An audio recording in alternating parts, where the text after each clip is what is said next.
آیا غواړئ چې خپل ډیلیټ شوي فایلونه یا هم عکسونه ویډیوګانې بیرته ریسټور کړئ؟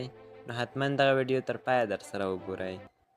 سلامونه ملګرو، هیله لرم چې روغ او جوړ به وای. لکه څنګه مې چې انټرو کې ولیدل چې څنګه کولی شو موږ خپل ډیلیټ شوي فایلونه عکسونه بیرته ریسټور کړو. نو د دې لپاره تاسو یو اپلیکیشن ته ضرورت لرئ چې دغه اپلیکیشن لینک به زه تاسو ته په ډسکرپشن کې درکړم چې A to Z ریکوري په نوم دی. نو په دې اپلیکیشن باندې کلیک کوم. بیا دوستانو دلته تاسو ته 4 اپشنې درکوي، یعنی تصویران ریکوري کوي، ویډیوګانې، فایلونه، همدارنګه هر هغه شی چې تاسو غواړئ چې ریکوري کړئ همغه ورته انتخاب کړئ. مثال په توګه زه دلته تصویران یا فټو ورته ریکوري کوم، نو په دې باندې کلیک کوم، بیا په سکین باندې کلیک کوم. نو دوستانو تاسو به دې ته لږه شیبه انتظار وکړئ.